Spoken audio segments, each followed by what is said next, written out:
கிறிஸ்து இயேசுவுக்குள் மிகவும் பிரியமாக அழைக்கப்பட்டு தெரிந்து கொள்ளப்பட்ட அன்பு சகோதர மற்றும் சகோதரிகளே, உங்கள் Recording in யாவருக்கும் progress. நம்முடைய சர்வ வல்லமை கொண்ட பரலோக பிதாவாகிய தேவனுடைய பரிசுத்தம் நிறைந்த நாமத்தினாலும் அவரது ஒரே பேரான குமாரனும் நமது அருமை இரட்சகரும் ராஜாவுமாகிய கிறிஸ்து இயேசுவனுடைய இனிதான நாமத்தினாலும் கிருபை அன்புடன் கூடிய சமாதானமும் உண்டாகி பெருக கடவுது என்கிற அன்பின் வாழ்த்துக்களோடு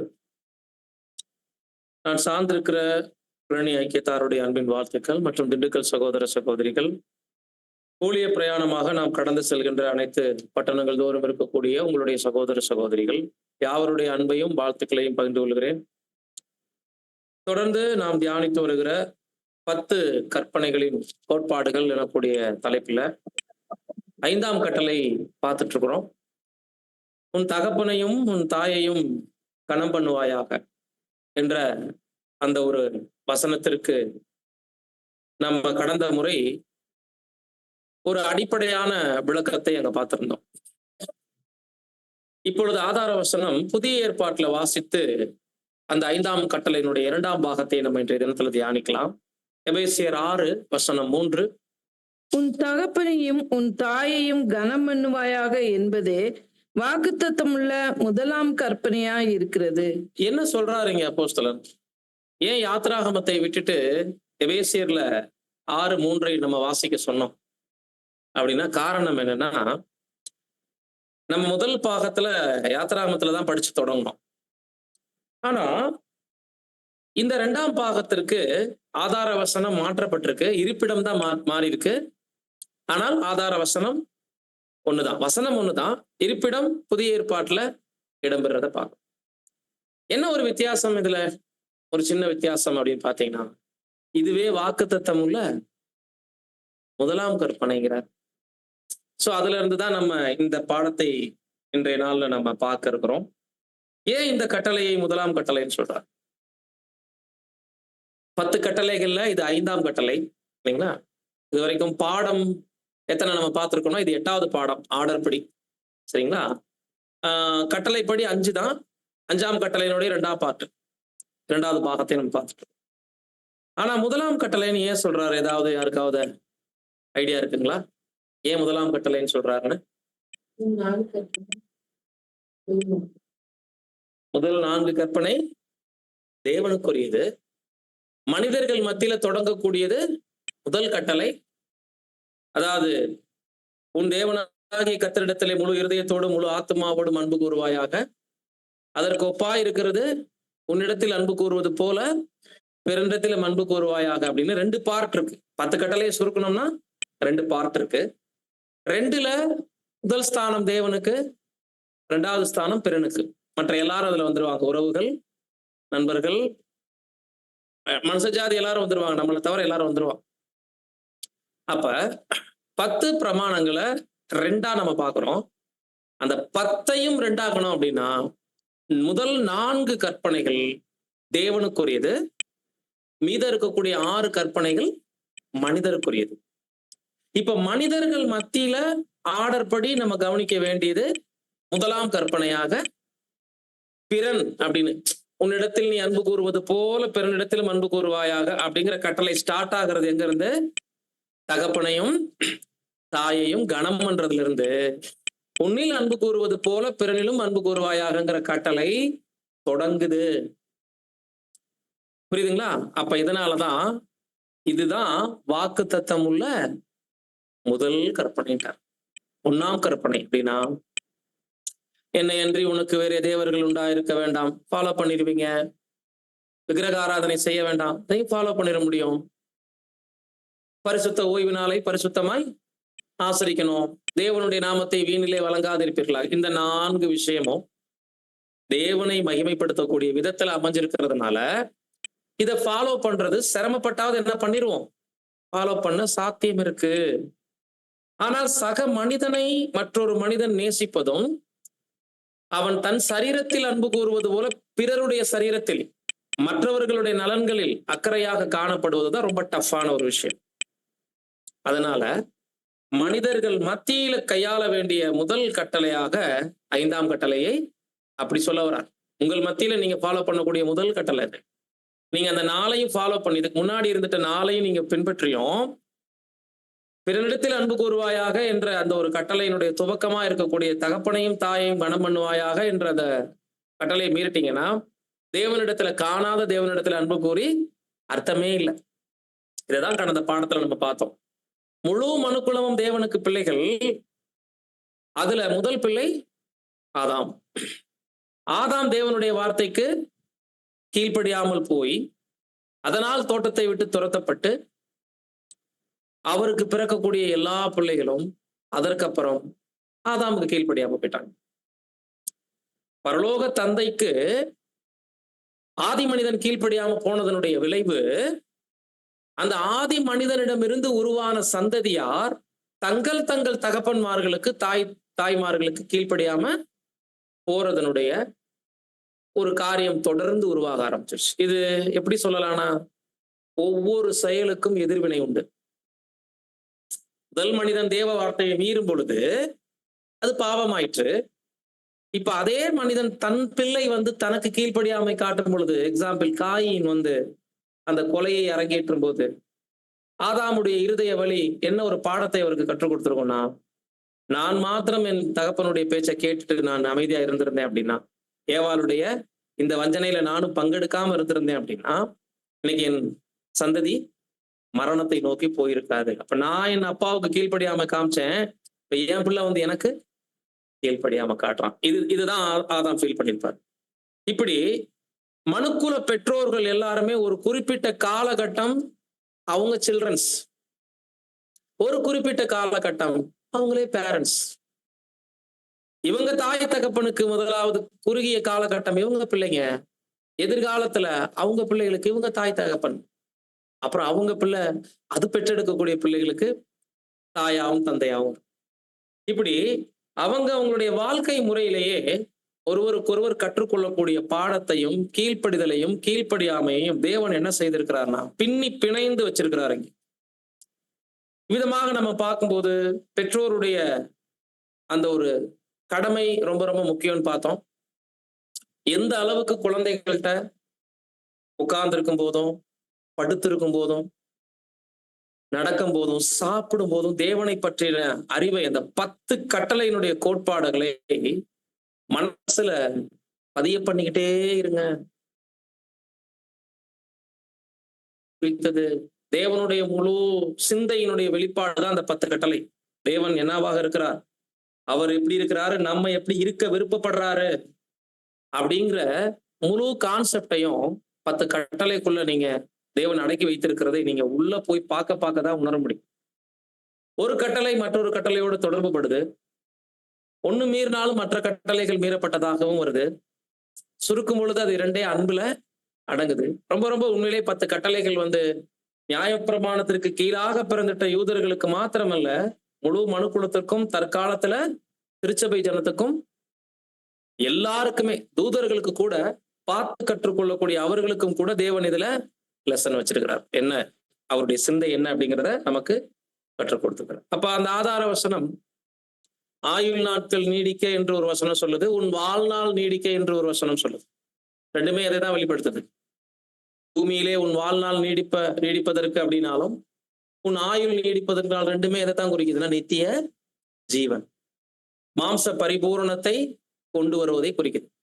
அப்படி ஒருவர் இழந்து போன ஜீவனை மீண்டுமாக பரிபூரணமாக ராஜ்யத்துல பெற்றுக்கொண்டு ஆதாமுடைய சந்ததியிலிருந்து கர்த்தராகிய இயேசு கிறிஸ்துவுக்கு ஒரு சந்ததியாக இவங்க மாறணும் அப்படின்னா அங்க இருக்கக்கூடிய நிபந்தனை, உன் தகப்பனையும் உன் தாயையும் கனம் பண்ணுவாயாக.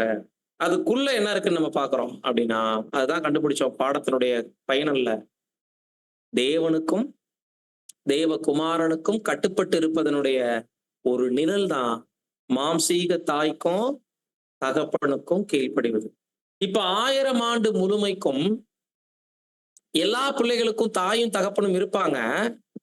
1000 ஆண்டு முடியும் பொழுது இந்த சுழற்சி முறை இருக்காது. கொள்வனையும் இல்லை, கொடுப்பனையும் இல்லை. தாய்க்கும் வேலை இல்லை, தகப்பனுக்கும் வேலை இல்லை. பிள்ளைகள் எல்லோரும் வளர்க்கப்பட்டு அவங்க ஒரு குழந்தை பருவத்துல ஒரு வேளை இறந்து போயிருந்தாங்கன்னா அந்த தாய் ஸ்தானத்துல இருக்கிறவங்க அந்த குழந்தையை வளர்ப்பாங்க. அப்ப அந்த குழந்தை வளர்ந்து 30 வயது ஒரு பருவத்துக்கு வந்துடும். அப்ப அது வாலிபனா இருக்கும். தாய் எப்படி இருப்பாங்க? தாய் ஒருவேளை வயதான காலத்துல இறந்திருந்தாங்கன்னா, தாய் உயிர் தெழுதல்ல வரும்போது வாலிபனா தான் இருப்பான். ஒரு வாலிப பிராயத்துல இருப்பான். இந்த குழந்தையும் வளர்ந்து ஒரு வாலிபனா நிற்பான். அப்பாவும் முதுமையிலிருந்து திரும்பி வாலிபனா நிற்பாரு. அப்ப ராஜ்யத்துல என்னதான் தாய் தகப்பனுடைய உறவு முறை, தாத்தா பாட்டி உறவு முறை, மாமா அத்தை அப்படின்னு இப்படிலாம் இன்னைக்கு கூப்பிட்டு இருக்கிற ரிலேஷன்ஷிப் எல்லாமே தள்ளாடுற கிழவர்களுக்கும் அங்க வேலை இல்லை, பாலகர்களுக்கும் வேலை இல்லை. அதெல்லாம் ஒரு நிலையை அடைஞ்சு 1000 ஆண்டு கம்ப்ளீட் ஆயிடுச்சுன்னா எல்லாரும் சகோதர சகோதரிகள் எப்படி இருப்பாங்க? ஆதாம் ஏதேன் தோட்டத்துல ஏவாள் இவங்க 2 பேரும் தீரத்தும் என்ன மாதிரி தேவனால் அந்த பக்குவத்துக்கு முழு மனுக்குளமும் வந்திருக்கும் போது, இனிமேல் உன் தகப்பனையும் தாயும் கனம் பண்ணுவாயாகங்கிற அந்த கற்பனைக்கு அங்க வேலை இல்லை. ஏன்னா தகப்பனும் இல்லை, தாயும் இல்லை. நம்ம எல்லாரும் பரலோக தேவனுக்கு பிள்ளைகள்ங்கிற மைண்ட் வந்துரும். இப்ப ஆயுள் நாட்கள் நீடிக்க என்னதான் செய்யணும்? ஒரே வேலை, தேவனுக்கும் தேவகுமாரனுக்கும் கட்டுப்படுறது. தேவன் ஜீவனை கொடுத்தவர், ஆண்டவராக இயேசு கிறிஸ்து நமக்காக ஜீவனை கொடுத்தவர். அவரால் உண்டாயிற்று, இவர் மூலமாய் உண்டாயிட்டுன்னா ஒரு தகப்பன் வழி ஜீவன் வருது, தாய்க்குள்ளாக வருது இல்லைங்களா? அதுதான் பிதாவாகிய தேவனாலே சகலம் உண்டானது, கர்த்தர் மூலம் உண்டானது, ஆண்டவர் இயேசு மூலம் உண்டானது. இவங்க 2 பேருக்கும் கீழ்ப்படிவதை பொறுத்து மட்டுமே நம்மளுடைய ஆயுள் சக்கரம் சுழலும். இல்லைன்னா இல்லைங்கிறத தான் உன் தகப்பனையும் உன் தாயையும் கனம் பண்ணுவாயாக அப்படிங்கிறதுக்குள்ள சிம்பாலிக்கா வச்சிருக்கிறாரு. இந்த கண்ணில் காணக்கூடிய தாயையும் தகப்பனையும் நீங்க நேசிக்கலைன்னா ஆவிக்குரிய தகப்பனுக்கும் தாய்க்கும் நீங்க என்ன பண்ண முடியாது? கீழ்ப்படுதல் காட்ட முடியாதுங்கிறத பிராக்டிக்கல் எக்ஸாம் எங்க வச்சுட்டாரு? நம்ம கண் முன்பாக இங்க வச்சுட்டாரு என்று நம்ம பார்க்கணும். அப்ப அன்புக்குரிய சகோதர சகோதரிகளே, இந்த ஒரு அருமையான கட்டளையை தொடர்ந்து இன்றைய தினத்துல நம்ம பார்க்கும்போது, எப்படி கர்த்தராகிய இயேசு கிறிஸ்து தன்னுடைய விஷயத்துல இந்த பிரமாணத்தை உயர்த்தினார். எப்பயுமே கர்த்தர் இயேசு நியாயப்பிரமாணத்தை கற்பிக்கும் போதும் போதிக்கும் போதும் வேதபாரகரிடமும் யூதர்கள் மத்தியிலையும் அதனுடைய மகத்துவத்தை, அதனுடைய உயரத்தை எடுத்து முன்னாடி வைப்பார். ஆனா அதுக்குள்ள இன்னொரு விஷயம் இருக்கு, அதை அவர் எப்படி ஃபாலோ பண்ணார் அப்படின்றது ரொம்ப முக்கியம். அதை சொல்லிட்டார். நியாய பிரமாணத்தை ஆகிலும் தீர்க்க தரிசனங்களை ஆகிலும் அழிக்க வந்தேன் என்று எண்ணாதிருங்கள், அவற்றை நிறைவேற்றவே வந்தேன் என்று அவர் சொல்லும் பொழுது ஜனங்கள் மேல அதனுடைய சாராம்சம், அதனுடைய குறியீடு, அதனுடைய தெளிவான அம்சத்தையும் வெளிப்படுத்துறாரு, அவங்களுக்கு புகுத்துறாரு. நான் எப்படி ஃபாலோ பண்ணிருக்கேன் அப்படிங்கிறதையும் வாழ்க்கை முறையில என்ன பண்ணிட்டு போயிருக்கிறார், செய்து காமிச்சிட்டும் போயிருக்கிறார். இப்படி பார்க்கும்போது பூலோக தாய் தந்தைக்கும் ஆவிக்குரிய தாய் தகப்பனுக்கும் அவர் எப்படி உண்மையாக இருந்தார். முதல்ல பரலோக பிதாவுக்கு கர்த்தர் இயேசுனுடைய உண்மைத்தன்மையை படிப்போம். லூக்கா 2ஆம் அதிகாரம் 48, 49. தாய் தகப்பன்மாரும் அவரை கண்டு ஆச்சரியப்பட்டார்கள். அப்பொழுது அவருடைய தாயார் அவரை நோக்கி, மகனே, ஏன் எங்களுக்கு இப்படி செய்தாய்? இதோ உன் தகப்பனும் நானும் விசாரத்தோட உன்னை தேடினோமே என்றார். அதற்கு அவர், நீங்கள் ஏன் என்னை தேடினீர்கள்? என் பிதாவுக்கு அடுத்தவைகளில் நான் இருக்க வேண்டியதென்று அறியீர்களா என்றார். தகப்பனுக்கும் ஒரு மறு உத்தரவு கொடுக்கிறாரு. இந்த மறு உத்தரவு அவங்க அவரை தேடி அலைகிறாங்க, அந்த இடத்துல பேசுறாரு. பட் இது எதிர்த்து பேசுறதெல்லாம் இல்லை, மாறாக இங்க ஒரு ஆழமான விஷயத்தை பதிவு பண்றாரு. என் பிதாவுக்கு அடுத்தவைகளில் நான் இருக்க வேண்டாமா? நீங்க அதை மறந்துட்டு ஏன் என்னைய தேடினீங்கன்னா, இது அம்மா கிட்ட சொல்றாரு. அப்படின்னா அவங்க அம்மாவுக்கு என்ன தெரிஞ்சிருக்குன்னு அர்த்தம். அம்மா கிட்ட என்ன சொல்றாரு கவனிச்சிங்களா? நீங்க தான் இந்த அப்பா எனக்கு அப்பா இல்ல, நீங்க பரலோக பிதாவாகிய தேவனால் பரிசுத்தாவின் வல்லமையினால் கருவாக உருவாக்கப்பட்டவர். நீங்க பூமிக்குரியவர் இல்லைன்னு சொல்லி என்ன பண்ணீங்க? எவ்வளவு நாள் வளர்த்துருக்கிறீங்க என்னைய, அதை நீங்க தானே சொல்லி கொடுத்தீங்க. இப்ப என்னை காணா நீங்க தேடுறீங்க அப்படின்னா நான் யாருடைய வேலையா தான் இருக்கிறேன் அப்படின்னு 12 வயது நிரம்பின ஒரு பிள்ளையே விவரம் தெரியும் போது தான் இந்த பூமிக்குரியவர் இல்லைங்கிறத அண்டர்ஸ்டாண்ட் பண்ண ஆரம்பிக்கிற ஏஜ் இதுதான். விவரம் தெரிகிற பருவம்னா இதுதான். அதுக்கப்புறம் 13ல இருந்து டீனேஜ் ஸ்டார்ட் ஆகுது இல்லைங்களா? அப்ப 12ஓட என்ன ஆகுது? குழந்தை பருவம் முடியுது. அதான் 12 வயது நிரம்புதல் அப்படின்றது கம்ப்ளீட் ஆயிருக்கிறாரு. 13க்குள்ள பிரவேசிக்கிறார். இப்ப அவருக்கு என்ன ஆகுதுன்னா, தாய் விதைச்ச விதை பரலோக மகிமை, பிதாவாகிய தேவனோடு பூர்வத்துல இருந்துட்டு அந்த ஞாபக சக்தி எல்லாம் வந்து போகுது. இந்த பூமிக்கு நான் வந்திருக்கிறேன்னா இந்த ஜனங்கள் மாதிரி சராசரி லைஃப் என்னுடையது இல்ல. பாவக்கருவாக நான் உருவாகி வரல. நான் பரிசுத்தாவியினால உருவாக்கப்பட்டிருக்கிறேன். இங்க இருக்கிறவங்க எல்லாருடைய பேச்சு, வாழ்க்கை முறை, செயல்பாடு, சுயநலம், கெட்ட நடக்கைகள் இது எல்லாம் அவருக்கு டிஃபரெண்டா தெரியுது. இந்த சூழல்ல தான் ஆலய குருக்கள்கிட்ட போய் அவர் எப்படி பேசிட்டு இருக்காரு பாருங்க. அவங்களே திகைச்சு போறாங்க. இப்படி ஒருத்தர் பேசி, அதுவும் ஒரு சின்ன பையன் பேசி அவங்களால என்ன பண்ண முடியல. அப்ப பரிபூர்ண மனிதனா சின்ன குழந்தையா இருந்தா கூட அவங்கள நம்ம என்ன பண்ண முடியாது, பேசி ஜெயிக்க முடியாதுங்கிறத அங்க ப்ரூவ் பண்றாரு. அங்கதான் சொல்றாரு, நீங்க ஏன் என்னை தேடினீங்கன்னா ரூடா பேசல அவருங்க, லாஜிக்கா பேசுறாரு. அம்மா கிட்ட அவங்க சொன்னதையே என்ன பண்ணிருக்கிறாரு அந்த இடத்துல ஞாபகம் செய்யறாரு. விதமாக சிறு வயதிலேயே தான் தேவனுடைய சித்தத்தை செய்யறதுல ரொம்ப முழு ஈடுபாடா இருக்கிறார். அதாவது கட்டளை 1, தேவனாகிய கர்த்தரிடத்துல முழு இருதயத்தோடும் முழு ஆத்மாவோடும் அன்பு கூறுவாயா. கட்டளை 2, உன்னிடத்தில் அன்பு கூறுவது போல பிறனிடத்தில். இந்த 1 ஃபாலோ பண்ணா மட்டும்தான் 2 சாத்தியம். முதல் கட்டளையில தோத்துட்டோம் அப்படின்னா 2வது பிரமாணம் கண்டிப்பா மத்தவங்க மேல, மாம்சத்துல இருக்கிறவங்க மேல, தேவன் பேர்லயே அன்பு இல்லைன்னா மாம்சத்துல இருக்கிறவங்க மேல நிச்சயம் என்ன ஆகாது, அன்பு வராது. எனவே நம்ம பார்க்கிறோம், அதுக்கப்புறம் அவருடைய லைஃப்ல ஒவ்வொரு நொடி பொழுதும் பிதாவாகிய தேவனுடைய பேரை சொல்லிட்டே இருப்பார். பாத்தீங்கன்னா, பிதாவே நீர் என்னை அனுப்பி இருக்கிறதை நான் அறிவேன், ஆனால் இந்த உலகம் காணும்படி இவைகளை சொன்னேன் அப்படிம்பாரு. பிதா மகிமைப்பட இதை செய்தேன் அப்படி சொல்லுவாரு. இது யார் செஞ்ச பாவமும் இல்லை, தேவநாம மகிமைப்படவே இப்படி பிறந்திருக்கிறானோ. இப்படி அற்புத அடையாளங்கள் செய்யும் போதும், பிரசங்கங்கள் செய்யும் போதும், யாராவது கர்த்தர் இயேசுவை புகழ்ந்து பேச வந்தா கூட அவர் முதல் அந்த மகிமையை, குளோரியை யாருக்கு தான் அவர் கொடுத்துட்டு இருந்தாருன்னா, அப்பா அப்பா அப்பா. இதுலயே பாருங்க, ஒரு மாம்சத்துல வெளிப்பட்டும் கூட அப்பாவுக்கான அந்த ஸ்தானத்தை, அந்த ஒரு மரியாதையை பூமியிலையும் நினைவு கூர்ந்து ஒவ்வொரு நிமிஷமும் அந்த கட்டளையை என்ன அழகா அவரு ஃபாலோ பண்ணியிருக்காரு பாருங்க. இதனுடைய ஒரு பினிஷிங் முடிவு தான் நம்ம வாசிக்கிறோம் பிலிப்பியர்ல 2ஆம் அதிகாரம் 8ஆம் வசனம். அவர் மனுஷ ரூபமாய் காணப்பட்டு மரண பரியந்தம், அதாவது சிலுவையின் மரண பரியந்தமும் கீழ்ப்படிந்தவராகி தம்மை தாமே தாழ்த்தினார். சிம்பிளா நம்ம இத படிக்கிறோம். இதுல ஆனா எவ்வளவு ஆழமான பொருள் இருக்கு. அவர் மனுஷ ரூபமாய் காணப்பட்டு மரண பரியந்தம், அதாவது சிலுவை மரண பரியந்தம் தன்னை தானே தாழ்த்தினார்.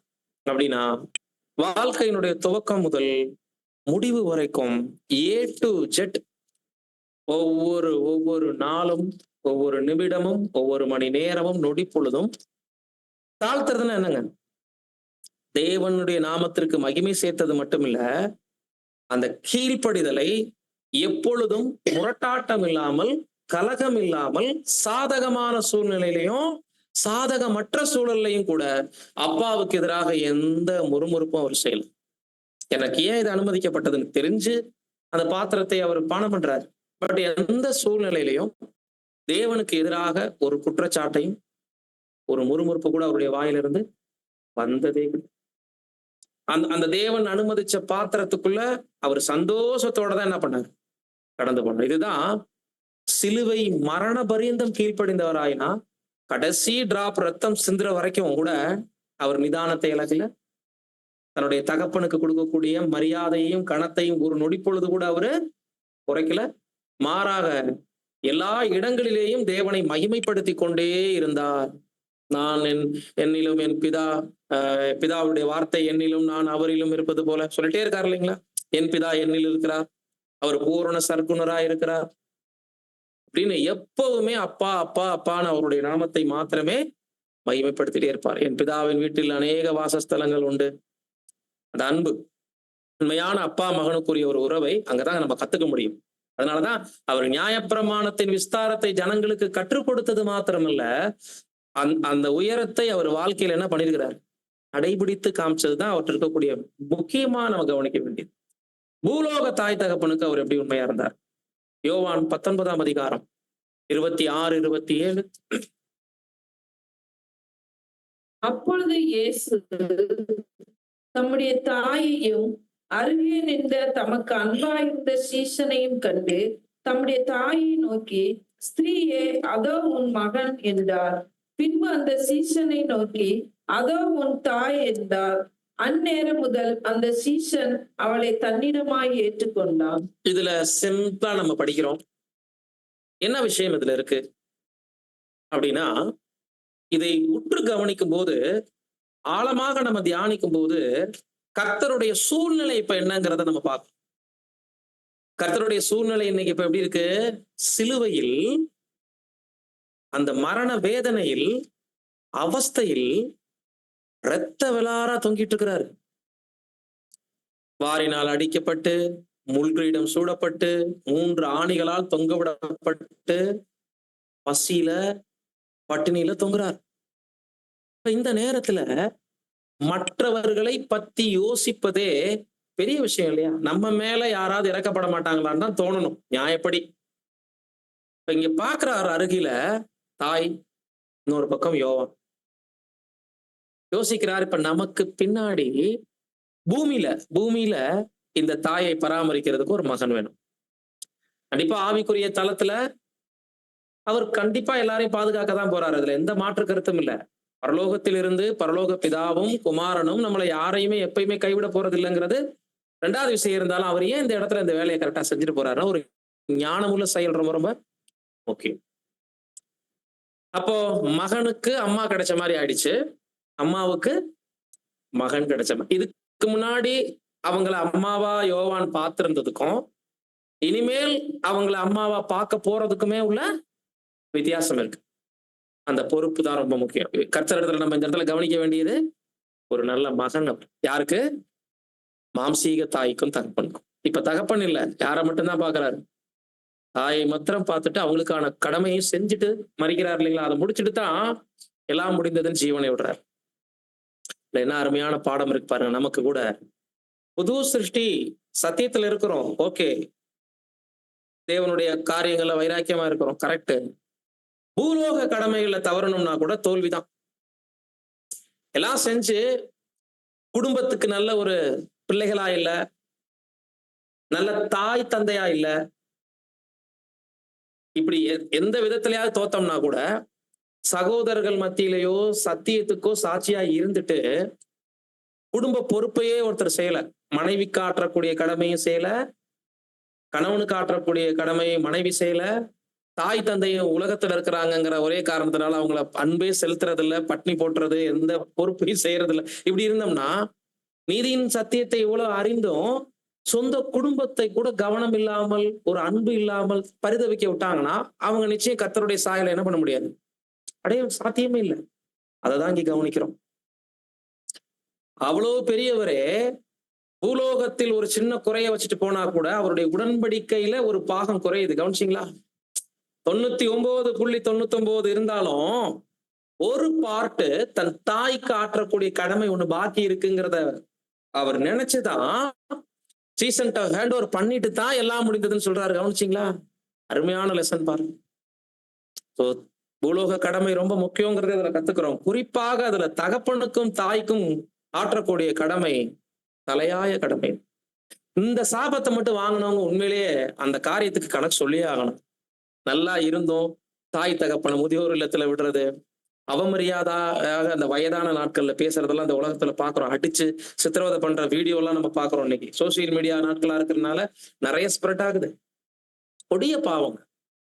தகப்பனையும் தாயை நோக்கி நீ ஏன் என்னை ஜெனிப்பித்தாயின்னு கேட்டாலே தப்புங்கிறாரு. போன பாடத்துல பார்த்துட்டோம். அடிக்கிறது, சித்திரவதைப்படுத்துறது, கொண்டு முதியோர் இல்லத்துல விடுறது, சாப்பாடு போடாம பண்றதெல்லாம் வயதானவனே அவங்களுக்கு பாரமாயிடுறாங்க பாருங்க. அதே இவங்க குழந்தையா இருக்கும்போது அவங்கதான் வளர்த்தாங்கிற திங்கிங் அந்த குழந்தைகளுக்கு என்னவா இல்லாம போயிடுது பாருங்க. அவங்க குழந்தையா ஆகுறாங்க வயதாகும் போது. அப்ப இவங்கதான் என்ன பண்ணணும்? பராமரிக்கணும். ரொம்ப ரொம்ப முக்கியம். உடன்படிக்கையில பல பகுதிகளை நிறைவேற்றி இது மாதிரி அன்றாட வாழ்க்கையில முக்கியமான பகுதிகளை மிஸ் பண்ணிட்டோம்னா, எவ்வளவு நம்ம சத்தியத்துல இருந்தும் சகோதர சகோதரிகள்ட்ட அன்பு காமிச்சோம், தேவனை ஆராதிச்சும் பிரயோஜனமே இல்ல. இப்ப இந்த பிரமாணத்தை இன்னும் ஆண்டவர் தன்னுடைய லைஃப்ல எப்படி விரிவாக்கினார் என்று சொல்லும்போது, ஒரு ஐஸ்வர்யம் உள்ள ஒரு வாலிபன், ஆட்சியாளர்னு சொல்றாங்க அவரை. ஆட்சியாளர்னா ஒரு கலெக்டர், டாக்ஸ் கலெக்டர் நினைக்கிறேன் அநேகமா. ஒரு வரி வசூலிப்பவரா இருக்கலாம். அந்த மனிதன் நியாயப்பிரமாணத்தை குறித்து ஆண்டவரிடத்துல சில விளக்கங்கள் கேட்கிறாரு. மத்தேயு 19ஆம் அதிகாரம் 16 தொடங்கி 22 முடி. அப்பொழுது ஒருவன் வந்து அவரை நோக்கி, நல்ல போதகரே, நித்திய ஜீவனை அடைவதற்கு நான் எந்த நன்மையை செய்ய வேண்டும் என்று கேட்டான். அதற்கு அவர், நீ என்னை நல்லவன் என்று சொல்வானேன்? தேவன் ஒருவர் தவிர நல்லவன் ஒருவனும் இல்லையே. நீ ஜீவனில் பிரவேசிக்க விரும்பினால் கற்பனைகளை கைக்கொள் என்றார். அவன் அவரை நோக்கி, எவைகளை என்று கேட்டான்.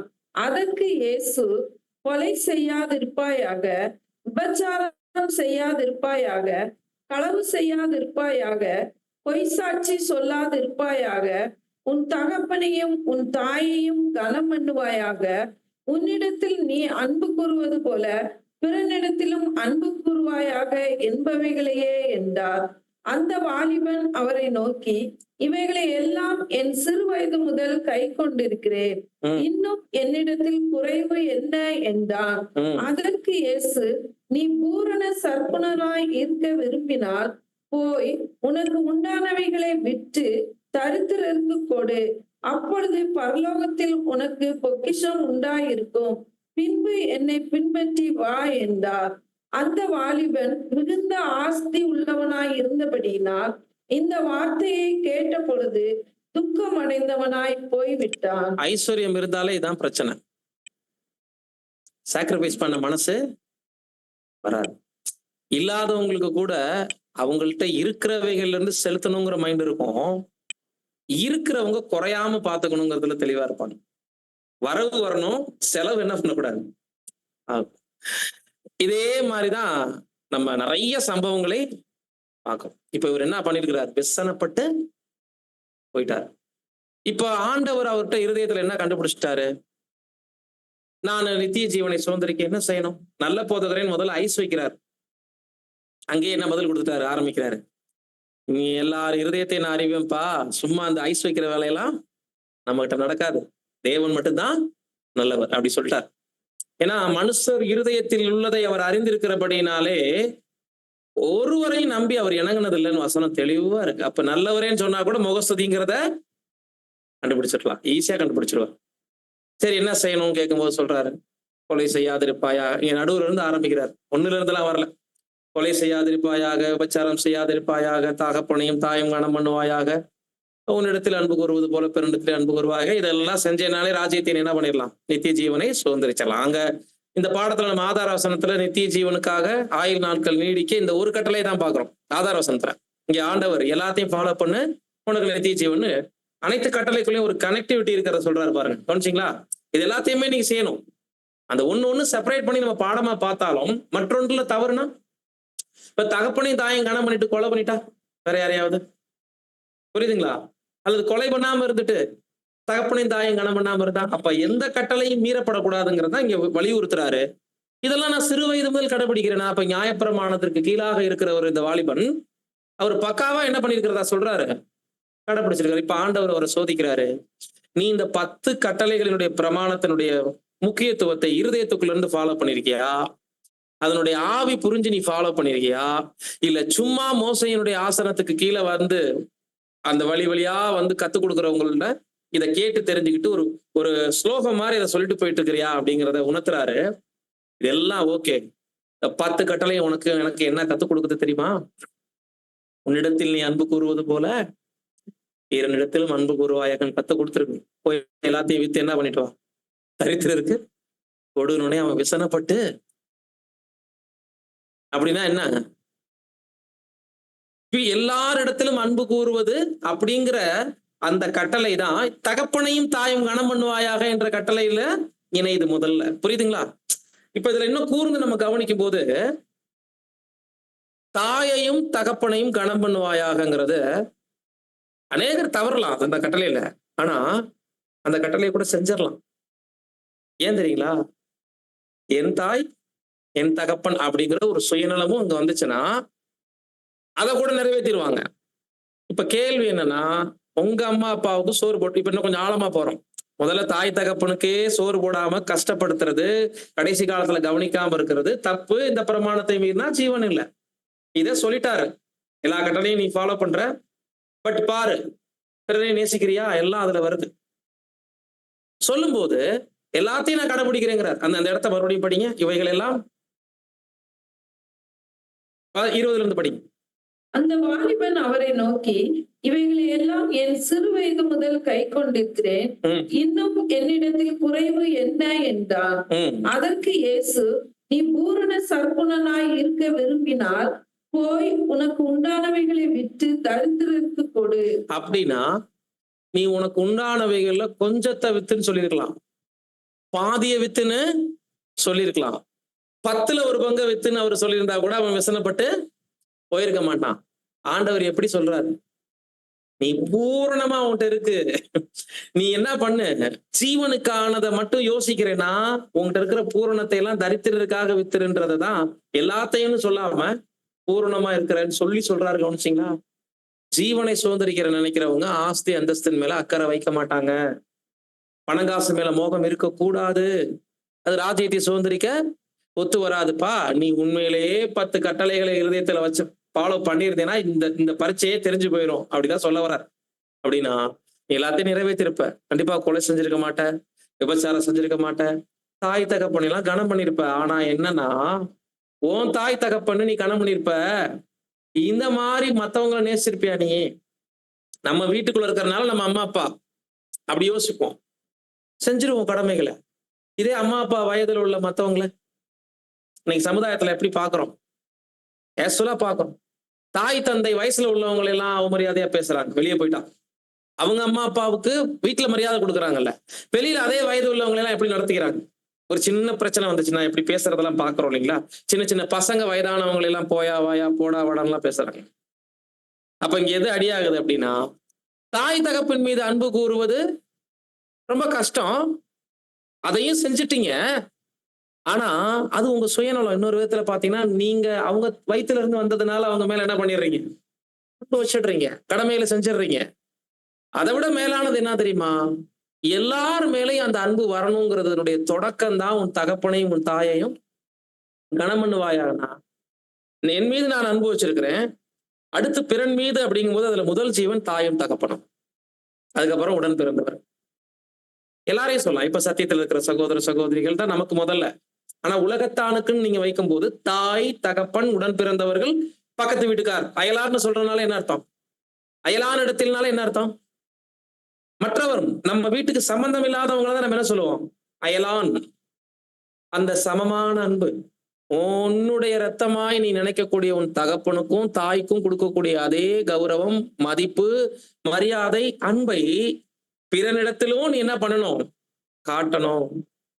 பாருங்க, 1 தீமோத்தேயு 5ஆம் அதிகாரம் வசனம் 1-2 வாசிங்க. முதிர் வயதுள்ளவனை கடிந்து கொள்ளாமல் அவனை தகப்பனைப் போலவும் பாலிய புருஷரை சகோதரரைப் போலவும் முதிர் வயதுள்ள ஸ்திரீகளை தாய்களைப் போலவும் பாலிய ஸ்திரீகளை எல்லா கற்புடன் சகோதரிகளைப் போலவும் பாவித்து புத்தி சொல்லு. சபைக்குள்ளேயே சொல்றாரு. கவனிச்சிங்களா? ஒரு மூப்பரா இருக்கக்கூடிய சகோதரன் சபைக்குள்ள தனது தாய் ஸ்தானத்துல, தனது தந்தை ஸ்தானத்துல வயதுல மூத்தவங்க இருப்பாங்க இல்லைங்களா, அவங்களை எப்படி நடத்தணும் அப்படின்னா, தன் தாயை எப்படி நேசிப்பாங்களோ அதே மரியாதை, அதே பொறுப்புணர்வு, அதே கணம் அப்படியே கொடு. அப்ப இங்கேயே சபைக்குள்ளேயே இந்த கட்டளையை புகுத்திருக்காரு பாத்தீங்களா பவுலு. அப்ப உலகத்தாருக்கு நம்ம பாக்குறோம், எல்லாருக்குமே இந்த பிரமாணம் பொருந்துனாலும் பரிசுத்தவான்கள் மத்தியில தான் எதுவுமே முதல்ல நியாய தீர்ப்பு தேவனுடைய வீட்டில் தொடங்கும் காலமா இருக்கிறது. அதே மாதிரி பழைய ஏற்பாட்டுல இதற்கு இசைவான வசனம் லேவியராகமம் 19:32. நரைத்தவனுக்கு முன்பாக எழுந்து முதிர் வயதுள்ளவன் முகத்தை கனம் பண்ணி உன் தேவனுக்கு பயப்படுவாயாக. நான் கர்த்தர். பாத்தீங்களா? தேவனுக்கு பயப்படுவாயாக முடிச்சிருக்கலாம். நரைத்தவனுக்கு, மறுபடியும் படிங்க. நரைத்தவனுக்கு முன்பாக எழுந்து முதிர் வயதுள்ளவன் முகத்தை கனம் பண்ணி. அப்படின்னா என்ன அர்த்தம்? நரைத்தவனுக்கு முன்பாக எழுந்து முதிர் வயதுள்ளவனை கனம் பண்ணி. இது என்ன? இந்த வார்த்தையில என்ன எளிமையான தகவல் இருக்கு, கவனிச்சிங்களா? இன்னைக்கு உலகம் நாகரிகத்தை நோக்கி போகுது, மேலை நாட்டு கல்ச்சர்லாம் வருதுன்னு சொல்லிட்டு வாலிப பிள்ளைங்க கூட வயதானவங்க முன்னாடி கால் மேல கால் தூக்கி போட்டுருப்பாங்க. இது மாடர்ன் உலகத்துல இன்னைக்கு என்ன ஆயிடுச்சு? பேஷன். அதுக்கு கேட்டா என்ன சொல்லுவாங்க தெரியுங்களா? ஏன் காலு இன்னொரு காலும் என் காலு தான், இது மேல அதை தூக்கி நான் என்ன பண்ணிருக்கேன், போட்டிருக்கேன். இதுல நாங்க அவங்கள ஒன்றும் அவமதிச்ச மாதிரிலாம் எனக்கு தோணல அப்படின்னு சொல்லிடுவாங்க. ஆனா உண்மையிலேயே இந்த கால் மேல கால் தூக்கி போடுற ஒரு விஷயம் எதை வெளிப்படுத்துதுன்னா, சரியான ஒரு அகம்பாவத்தின் வெளிப்பாடு. அதுவும் வயது முதிர்ந்தவர்கள் முன்னிலையில அப்படிலாம் கால் மேல கால் என்ன ஆகக்கூடாது, போகவே கூடாது. அதுக்குதான் அதை விட அட்வான்ஸா சொல்றாரு பாருங்க. எழுந்து, நரைத்தவனுக்கு முன்பாக எழுந்து முதிர் வயது உள்ளவனை என்ன பண்ணு, கணம் பண்ணு. அதெல்லாம் பைபிளே இருக்கு. நம்ம இன்னைக்கு ஒரு ஒரு கிளாஸ் டீச்சர் உள்ள நுழையிறாங்கன்னா ஸ்டூடெண்ட் எல்லாம் எந்திரிச்சு நிக்கிறாங்கல்ல, அந்த பண்பு எதனுடைய வெளிப்பாடு? ஒண்ணு அவங்க மூத்தவங்க, ரெண்டு குரு. ஒருவேளை வயதில் மூத்தவங்களா இருந்து நரைமயிரில் இன்னும் கனம் அதிகமாக அவங்களுக்கு கொடுக்க வேண்டியது வரும். அப்ப பாருங்க, எதுலையுமே தேவன் காம்ப்ரமைஸ் பண்ணல. பாரு, புது சிருஷ்டிக்கான சத்தியம் இருக்கு, ராஜ்யத்திற்கான சத்தியமும் இருக்கு. இதை இப்ப நாமளும் ஃபாலோ பண்ணணும். மனுக்குள்ள ஃபாலோ பண்ண போறாங்க. ஆனா இப்ப நாமளும் சகோதர சகோதரிகளோடு மாத்திரம் நம்முடைய ஜீவியம் மதிப்பரியாதை கொடுக்கறது, ஜீவனை கொடுக்கறது இப்படி முடிஞ்சு போறது இல்ல. சத்தியத்திலே இல்லாத ஒரு வயதுக்கு மூத்தவங்களை நம்ம சந்திச்சா கூட அந்த இடத்துல நாம எப்படி நடந்துக்கிறோங்கிறது ரொம்ப ரொம்ப முக்கியமா இருக்கு. பாருங்க, எழுந்து நிக்க சொல்றாரு, கனம் பண்ண சொல்றாரு. முதிர் வயதுள்ள ஸ்திரீகளை நீங்க அன்பாக நடத்துங்கன்னு மூப்பருக்கும் எழுதுறாரு. இதுலதான் எல்லாம் அடங்குதுன்னு கலாத்தியர் 5ஆம் அதிகாரம் 14 வாசிக்கிறோம். கலாத்தியர் 5:14. உன்னிடத்தில் நீ அன்பு கூறுவது போல பிறனிடத்திலும் அன்பு கூறுவாயாக என்கிற இந்த ஒரே வார்த்தையிலே நியாயப்பிரமாணம் முழுவதும் நிறைவேறும். ஆமாங்க, 10 கட்டளையினுடைய கோட்பாடை இப்ப நம்ம வரிசைப்படுத்திக்கலாம், மனதுக்குள்ள அதை விஸ்தாரமாக்கி பார்க்கலாம். தேவனிடத்துல அன்பு வச்சிருவோம், அது அவருடைய கற்பனைகளை கைகொள்வதன் மூலம், அவருடைய சமூகத்தில் நெருங்குவதன் மூலம், நம்மளை கவனிச்சுட்டே இருக்கிறார் அப்படிங்கிற அந்த சிந்தனையின் மூலம் தவறாமல் நம்மளை பாதுகாத்து கொண்டு எப்போதும் ஜாக்கிரதை உணர்வோடு இருந்து பயபக்தியோட ஜீவிப்பது கற்பனையினுடைய முதல் பகுதி. இப்ப பிறன் அப்படின்னா வீட்டிலையும் இருக்காங்க, அலுவலகத்துல இருக்காங்க, நண்பர்களுக்குள்ள இருக்காங்க, சகோதர சகோதரிகளுக்குள்ள இருக்காங்க, வெளியில கடந்து போறோம், கேஷுவலா ஒரு பிரயாணத்துல போகும்போது நமக்கு அருகில் இருக்கிறவங்க பிறன் தான். அன்னைக்கு அந்த பிறனுக்குள்ள எப்படி சண்டை நடந்துட்டு இருக்குன்னா, ஒரு சின்ன இருக்கைக்கு சண்டை, ஒரு சீட்டு பிடிக்க சண்டை, பாத்ரூம் டாய்லெட்ல பிரச்சனை, ரேஷன் கடையில பிரச்சனை, எல்லா இடத்துலயுமே. மக்களுக்கு இன்னைக்கு என்ன இல்லைன்னா, சுயநலம் ரத்தத்துல ஊறி போயிருக்கிறதுனால விட்டு கொடுத்தல்ங்கிற மனப்பக்குவம் இல்ல. அப்ப சுயநலமும் விட்டு கொடுத்தலும் இல்லாத பொழுது, சுயநலம் இருக்கிறதுனால விட்டு கொடுத்தல்ங்கிற குணம் இல்லாத பொழுது அன்பு கம்ப்ளீட்டா தனிஞ்சு போயிருக்கு.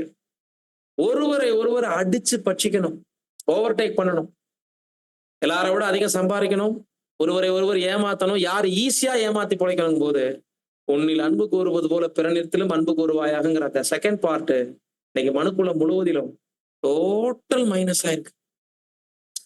அதுல தொடுத்துட்டு நின்றுட்டு இருக்குன்னா நம்ம ரத்த உறவு மேல அனுபவிச்சுட்டு இருக்க முடியல. என் பிள்ளை, என் மனைவி இப்படிங்கிறதுனாலதான் நம்ம வீடு கட்டி எழுப்பப்படுது. அதுல எல்லாரும்லாம் இல்ல, அந்த சுயநலமான அன்பையும் பின்பற்றக்கூடியவர்கள் உலகத்துக்குள்ள கொஞ்சம் பேர் தான். இப்ப பாருங்க, ராஜ்யம் எவ்வளவு சார்பா இருக்குன்னு பாருங்க. ராஜ்யத்தினுடைய காரியங்கள் எல்லாம் சும்மா எதையும் பின்பற்ற மாட்டேன், கீழ்ப்படிய மாட்டேன் அப்படின்னு சொல்ல முடியாது. இதெல்லாம் ஃபாலோ பண்ணாதான் உனக்கு ஜீவன். செக்க எங்க வச்சிருக்காரு பாத்தீங்களா? நீ யாரையாவது மன்னிக்கலைன்னா உனக்கும் மன்னிப்பு இல்லை, அப்படி வச்சிருக்காரு பாருங்க பாயிண்ட் தேவன். எல்லாரிடத்துல நீ அன்பு கூறு, அப்பதான் உனக்கு ஜீவன்கிறதா இங்க தகப்பன் தாய் அப்படின்னு பார்க்கும். மேற்கொண்டு இதனுடைய ஆவிக்குரிய அடையாள அர்த்தங்களை நம்ம கடந்து போகும்போது, முதிர் வயது உள்ளவர்கள் அப்படின் போது தாய் தகப்பன் ஒரு பிறன் நமக்கு, அடுத்து தாய் தகப்பன் ஸ்தானத்தில் இருக்கக்கூடியவர்கள் ஒரு பிறன்னு பாக்குறோம். வயது மூத்தவங்களையும் கனம் பண்ணுங்க, அல்லது எல்லாரையும் நம்ம கனம் பண்றது கூட இந்த 5ஆம் கட்டளையோட தொடர்புடையதா வந்துருது. இப்போ சகலரையும் நேசிப்பது, அதுல குறிப்பாக ஸ்பிரிச்சுவல் தாய் தகப்பன் இருக்காங்க இல்லைங்களா? இப்ப இதெல்லாம் ஒரே பாயிண்ட்ல அடங்குது அப்படின்னா, முதிர் வயது உள்ள ஸ்திரீகளை, வயதான பெரிய பெற்றோர் மாதிரி இருக்கக்கூடிய தாய் தகப்பன் மாதிரி இருக்கிறவங்களை கனம் பண்ணுங்கிறத அங்க பிரிச்சு சொல்லியிருக்க வேண்டிய அவசியம் இல்லை. அப்படின்னா சபைக்குள் வயது முதியவர்களை எப்படி கனம் பண்ணணுங்கிற ஒரு பார்ட் நம்ம பார்த்த மாதிரி, இதே தாய் இதே தகப்பன் அந்த ஸ்தானத்துல வேறு சிலர் வராங்க. இவங்க மாம்சீக பெற்றோர் அல்ல, மாறாக ஆவிக்குரிய பாதையில் நம்மை வழிநடத்தக்கூடிய ஆவிக்குரிய பெற்றோர்கள். ஏன் இதை நம்ம வலியுறுத்தி பார்க்கிறோம் என்று சொல்லும்போது, இந்த ஆவிக்குரிய பெற்றோர்களை யார் யாரெல்லாம் நம்ம கொண்டுட்டு வரலாம் அப்படின்னா, 12 அப்போஸ்தலர்கள்ல இருந்து ஆரம்பிச்சு சுவிசேஷ யுகம் முழுவதிலும் தேவனுடைய வார்த்தைக்காக பிரயாசப்படக்கூடிய அன்பு சகோதரர்களை ஆவிக்குரிய பெற்றோர்களாக நம்ம பாவிக்கலாம். அதாவது சத்திய பாதையில நம்மளை ஆரம்பம் முதல் முடிவு வரைக்கும் வழிநடத்துவதற்கு தேவனால் பயன்படுத்தப்பட்டிருக்கக்கூடிய பாத்திரங்கள் நம்ம கண்ணுக்கு முன்னாடி இருக்கிறவங்களாவும் இருக்கலாம், நமக்கு தெரியாதவங்களாவும் இருக்கலாம். நமக்கு முன்னாடி மறிச்சவங்களாவும் இருக்கலாம், கரண்ட்ல இப்ப நம்ம மத்தியில அந்த ஊழியங்களை செய்யக்கூடிய மூத்த சகோதரர்கள். மூத்த சகோதரர்கள்னா இந்த இடத்துல வயதை நீங்க மைண்ட்ல வைக்க வேண்டாம். சத்தியத்தில் மெச்சூரிட்டியாக இருந்து சபையினுடைய மேய்ப்பர்கள் சொல்லலாம், சுவிசேஷ ஊழியத்துல பங்கெடுக்கிறவங்க யாராவனாலும் சொல்லலாம். 2000 வருட காலகட்டமும் சபையை தாங்குகிற 12 அப்போஸ்தலர்கள் முக்கியமானவர்களாக நம்ம வைக்கலாம் இந்த இடத்துல. அப்படி பார்க்கும்போது இதெல்லாம் கனம் பண்ணிருமே பிரதர், இதுல யாராவது தவறுற மாதிரி நமக்கு தெரியல அப்படின்னு நம்ம சொல்லலாமா அப்படின்னா, அதுல தவறு நடந்திருக்கிறதுனாலதான் அந்த விஷயத்த நம்ம பார்க்கணும். பாருங்க, முதலாவது இவர்களை எப்படி தாய் தகப்பன் நம்ம கம்பேர் பண்ணலாம். 1 தெசலோனிக்கேயர் 2:7 முதல் 12 வரை வாசிக்க கேட்போம். உங்களிடத்தில் பட்சமாய் நடந்து கொண்டோ, பால் கொடுக்கிற தாயானவள் தன் பிள்ளைகளை காப்பாற்றுகிறது போல நாங்கள் உங்கள் மேல் வாஞ்சையாய் இருந்து தேவனுடைய சுவிசேஷத்தை உங்களுக்கு கொடுத்ததும் அல்லாமல், நீங்கள் எங்களுக்கு பிரியமானவர்களானபடியினாலே எங்கள் ஜீவனையும் உங்களுக்கு கொடுக்க மனதாய் இருந்தோம். சகோதரரே, நாங்கள் பட்ட பிரயாசமும் வருத்தமும் உங்களுக்கு ஞாபகமாய் இருக்கும். உங்களில் ஒருவனுக்கும் பாரமாய் இராதபடிக்கு இரவும் பகலும் நாங்கள் வேலை செய்து தேவனுடைய சுவிசேஷத்தை உங்களிடத்தில் பிரசங்கித்தோம். விசுவாசிகளாகிய எத்தனாவது வசனம் படிக்கிறீங்க? 10. ஓகே. விசுவாசிகளாகிய உங்களுக்குள்ளே நாங்கள் எவ்வளவு பரிசுத்தமும் நீதியும் பிழையின்மையுமாய் நடந்தோம் என்பதற்கு நீங்களும் சாட்சி, தேவனும் சாட்சி. மேலும் தம்முடைய ராஜ்யத்துக்கும் மகிமைக்கும் உங்களை அழைத்த தேவனுக்கு நீங்கள் பாத்திரமாய் நடக்க வேண்டும் என்று தகப்பன் தன் பிள்ளைகளுக்கு சொல்லுகிறது போல. பாத்தீங்களா, தகப்பன் அப்படிங்கிற ஒரு கம்பேரிசனை ஒரு ஆவிக்குரிய ஒரு குருமாரா இருக்கக்கூடிய ஒரு எடுக்கலாமா கூடாதா அப்படிங்கிறதுக்கு பவுலுடைய வார்த்தை நமக்கு சாட்சி. எப்படி ஒரு தாயும் ஒரு தகப்பனும் ஒரு ஜீவனை கொண்டு வர்றதுல கஷ்டப்படுறாங்க உலகத்துக்குள்ள. கொண்டு வந்த பின்னாடி அந்த குழந்தைகளை வளர்த்து ஆளாக்கும் போது மிகப்பெரிய ஆபத்துக்கள் இருந்து அவங்கள இந்த உலகத்துக்குள்ள சேஃப்டி பண்ணணும். எவ்வளவு பாரம் இருக்கு. இதுதான் பவுல் சொல்றாரு. தாய் மாதிரியும் நான் பால் கொடுத்திருக்கேன், உங்களுக்கு அடிப்படை அறிவை கொடுத்திருக்கிறேன், தந்தை மாதிரியும் தோல்ல சுமந்திருக்கிறேன், உங்களுக்கு புத்தி சொல்லி இருக்கிறோம். நாங்கெல்லாம் பச்சைபாதமா நாங்க நடந்துக்கல. எவ்வளவு பிரயாசங்கள், கண் விழிப்புகள், கஷ்டங்கள், இந்த சுவிசேஷத்தை பிரசங்கிக்கிறதுக்கு நாங்க அவ்வளவு தூரம் பாடுபட்டிருக்கோங்கிறதுல எதை வெளிப்படுத்துறாரு அப்படின்னா, மாம்சீக வாழ்க்கை ஒரு குழந்தையை பெத்தெடுத்து வளர்த்து இந்த உலகத்துக்கு ஆளாக்கி நல்வழிப்படுத்துறது எவ்வளவு சிரமமோ, அதை விட 2 மடங்கு 3 மடங்கு ஆவிக்குரிய பெற்றோர்களுடைய வேலை சிரமமானது. ஏன்னா இங்கதான் குழந்தைகள் சேட்டை அதிகமா இருக்கும். குழந்தைகள் சத்தியத்துல பக்குவமற்றவர்களை குறிக்கும். ஆரம்பம் முதல் அவங்கள வழிநடத்திட்டு போகும்போது இது நல்லா கவனிச்சீங்கன்னா நல்ல மெச்சூர்டான ஆவிக்குரியவர்களுக்கு தான் பொருந்தும். எல்லாரையும் ஆவிக்குரிய தகப்பன்கள் தாய்கள்னு நம்மளா எடுத்துக்கலாம் முடியாது. அவங்கள நம்ம பார்க்கும்போது இவங்க உண்மையிலேயே ஆவிக்குரிய ஸ்பிரிச்சுவல் ஒரு தந்தை. அவங்க கிட்ட எந்த கேள்விக்கும் ஆன்சர் இருக்கும். சத்திய பாதையில நல்ல பிரயாசம் இருக்கும். பவுல் சொன்ன மாதிரி அந்த வசனத்துக்கு இசைவான வாழ்க்கை இருக்கிறவங்கள தான் ஆவிக்குரிய ஃபாதர்னு சொல்ல முடியும். நீதியின் வசனத்தின் மேல் பழக்கம் இல்லாதவன் குழந்தை என்று வேத வசனம் சொல்லுது. அப்ப தேவனுடைய வார்த்தைகள் மேல பழக்கம் இல்லாதவங்களையோ, கடமைக்காக சபையில ஒரு ஏதோ ஒரு ஊழியம் செய்யறவங்களையும் நம்ம என்ன பண்ண முடியாது, ஸ்பிரிச்சுவல் ஃபாதர் மதர்னு என்ன பண்ண முடியாது, சொல்ல முடியாது. அதற்குரிய மெச்சூரிட்டி இருக்கிறவங்க அதற்கே உரிய கனம் மரியாதை கொடுக்கணும்.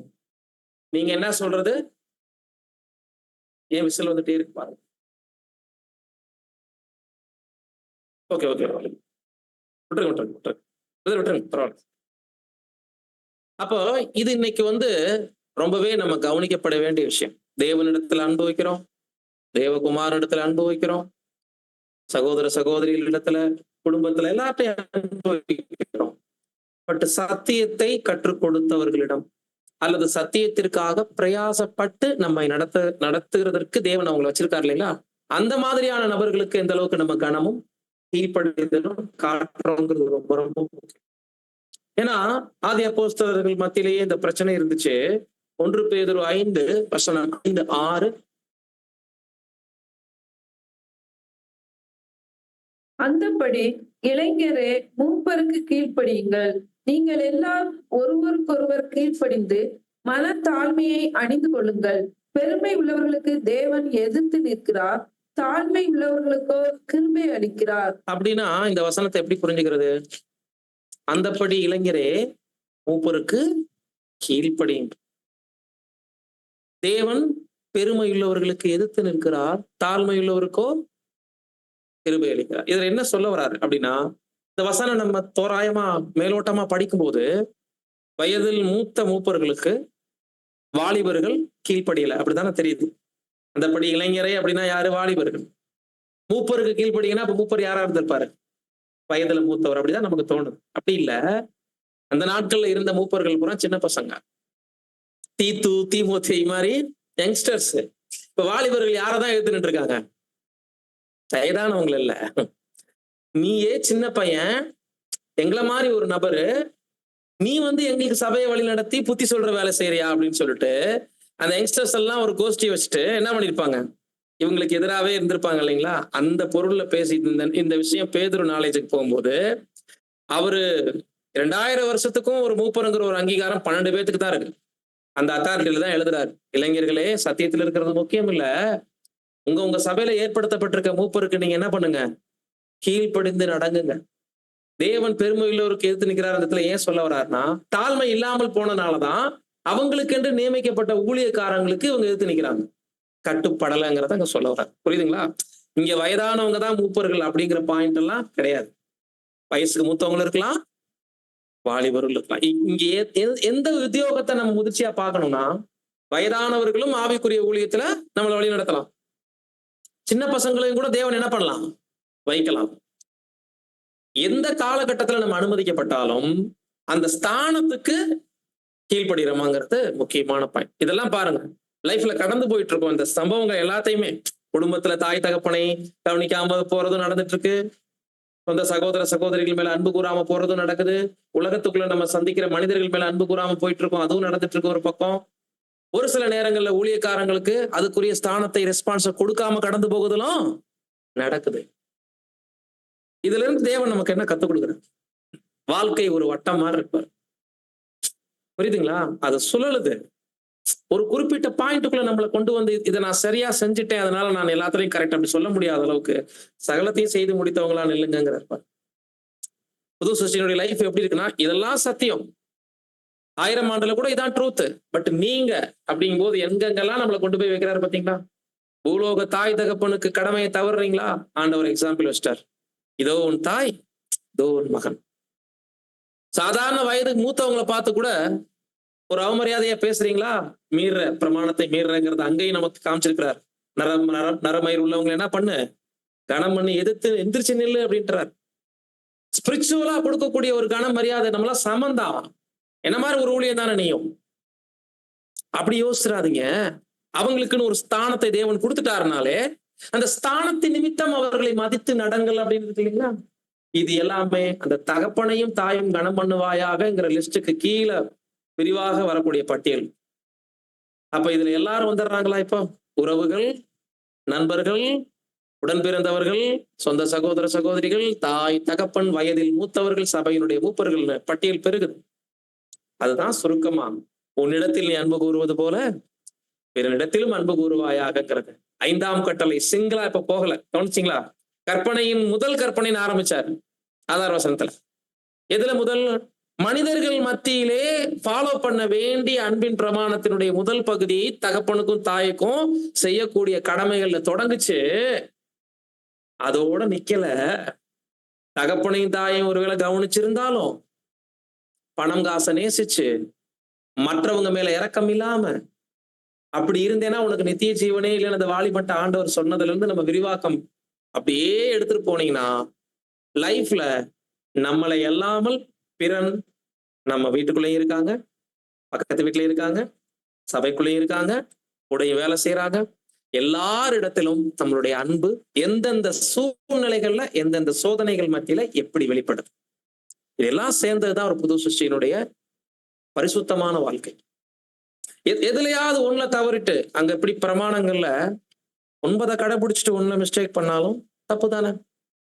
9 விஷயத்துல ஒருத்தர் ஷார்ப்பா இருந்துட்டாரு, டக்குன்னு என்ன பண்ணாருன்னா ஒரு விக்கிரகாராதனை நடக்கிற இடத்துல போய் நின்று அதை வணங்கிடுறாருன்னா, கொலை செய்யாம இருந்தோம், விபச்சாரம் பண்ணாம இருந்தோம், களவு செய்யாம இருந்தோம், பொய் சாட்சி சொல்லாம இருந்தோம், தகப்பன் தாயையும் கனம் பண்ணி அவங்களுக்கு கொடுக்கக்கூடிய மரியாதை கொடுத்திருந்தோம், சின்ன ஒரு ஒரு ஒரு விஷயத்துல தப்பு பண்ணி சாலமோன் பண்ணாரு பாருங்க, எல்லாம் செஞ்சு அவ்வளவு ஞானத்திலையும் இருந்து மனைவிகளால போய் விக்கிரக ஆராதனை அவர் செய்யலைனாலும் அந்த இடத்துல கோயில் கட்டி கொடுத்து நின்ட்டாரு பாத்தீங்களா, பலிபீட மேடைகளை கட்டி கொடுத்தாரு. இந்த மாதிரிதான் பிரமாணம் எப்படி பல வகையான விஷயங்களை தேவன் முன்னாடி வச்சுட்டு அதை சுருக்கத்தையும் சொல்லிட்டாரு. அதை முற்றிலுமாக நீங்க இருதயத்துல டவுன்லோட் பண்ண வேண்டிய விஷயம் 2ல இருக்கு அப்படிங்கறத சொல்லிட்டார். ஆனா அந்த 2 பல சூழ்நிலைகளை நமக்கு சிந்திக்க வச்சிருச்சு. வாழ்க்கையில எல்லா விஷயங்களையும் யோசிக்க வைக்குது. 2 நம்ம விட்டுற முடியல. அந்த 2க்குள்ள 2000 சுத்துது, சுழற்சி முறையில இருக்கு. அப்ப அதுல எதுல தோத்தாலும் எப்படி மனுக்குலத்துக்கே அதுக்குள்ள ஜீவன் இல்லைன்னு தேவன் சொல்றாரு, கர்த்தர் சொல்றாரோ, புது சிருஷ்டி கிட்ட தேவன் அதிகமா எதிர்பார்ப்பாரா இல்லைங்களா? சோ நம்ம வாழ்க்கையில, குடும்பத்துல, உடன் சகோதர சகோதரிகள் மத்தியில, நண்பர்கள் மத்தியில, வயதான பெரியவர்களை சந்திக்கும் போது ஒரு அருமையான பாயிண்ட் பிரதர் சொல்லுவார். குழந்தைகள் மனசுல இதை பதிய வைக்கணுங்கிறதான் கட்டளை. அந்த குழந்தைகள் மத்தியில நீங்க எந்த பெரியவங்களை பத்தியும் புறம் பேசாதீங்க.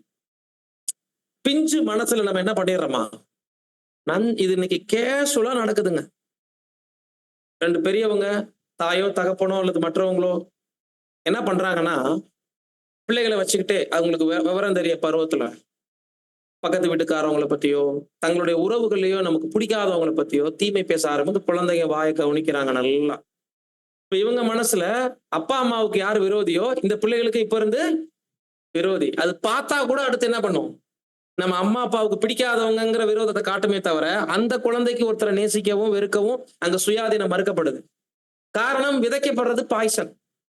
அதனால எந்த குழந்தைகள் முன்னாடியும் யாரையும் விமர்சிக்க கூடாது. கேலி கிண்டல் பண்ணி கூட தோராயம் நம்ம சாதாரணமா பேசுற மாதிரி பேச்சு வழக்குல கூட ஒருத்தவங்களை மட்டம் தட்டுற மாதிரி பேசிட்டோம்னா இது அப்படியே குழந்தைகள் மனசுல பதியும். இதற்கு மாற்றாக புது சிருஷ்டி பேரண்ட்ஸ் பூலோகத்துல கொண்டு வர்றோம் ஒரு ஜீவனை அப்படின்னா அந்த ஜீவனுக்கு 10 கட்டளையினுடைய பிரமாணத்தை எந்த அளவுக்கு பூரணமாய் விதைக்கணுமோ அந்த அளவுக்கு எஃபோர்ட் எடுக்கணும். அப்பதான் அந்த குழந்தை தான் ஒரு தாயாக தகப்பனாக மாறும்போது அவனுடைய குழந்தைக்கு அதை கற்றுக் கொடுப்பான். நல்ல விஷயங்களை விதைக்கும் போது தீய விஷயங்கள் எவ்வளவு தப்பானதுங்கிறத அவன் புரிஞ்சுக்கிறான் பாத்தீங்களா. அதுவும் பிரமாணத்தினுடைய சுருக்கம். ஒண்ணு செய்யி இன்னொன்னு செய்யாத, அப்படி இருக்கு பிரமாணம். கனம் பண்ணுன்னு இருக்கு, மற்ற பிரமாணங்கள்லாம் இதை செய்யாதன்னு இருக்கு இல்லைங்களா. அப்ப எதை செய்யணும் எதை செய்யக்கூடாது அப்படிங்கிறது வாழ்க்கை முறை பிரசங்கமாக நம்மளுடைய குடும்பத்துக்குள்ள நம்ம குழந்தைகளுக்குள்ள இருந்துச்சுன்னா நிச்சயம் அவங்க தன்னுடைய தகப்பனையும் தாயும் கனம் பண்ணும் போது என் தாய் தகப்பன் கிட்ட நல்ல முன்னுதாரணம் இருக்குங்கிறதா முதல்ல அவங்க நோட் பண்ணணும். தகப்பனும் தாயுமே இவ்வளவு தப்பு பண்றாங்க, இவங்க நம்மளுக்கு புத்தி சொல்றாங்கன்னு ஒரு நேரத்துல கேட்டுப்படுவாங்க பிள்ளைங்க. நீங்க சரியான்னு கண்டிப்பா கேட்பாங்க ஒரு இடத்துல பிள்ளைங்க. ஏன்னா அப்ப நம்ம இந்த 10 கட்டளைகளுடைய அந்த சாராம்சத்தை உள்ளத்துக்குள்ள எந்த அளவுக்கு பதிய வச்சிருக்கிறோமோ அந்த அளவுக்கு தான் நம்மளுடைய சந்ததிகளுக்கும் நடத்த முடியும். சோ நமது ஆயுள் நாட்கள் நீடிப்பதற்கும் நாம் அவைகளை கடைபிடிப்போம். நமது பிள்ளைகளுக்கும் அவைகளை நாம கற்றுக் கொடுக்க, இருதயத்துக்குள் பதிய வைக்க நாம் முயற்சி செய்வோம். வசனங்களை பொறுமையோடு கேட்ட உங்கள் யாவரையும் தேவன் தாமே ஆசீர்வதிப்பாராக. ஆமென்.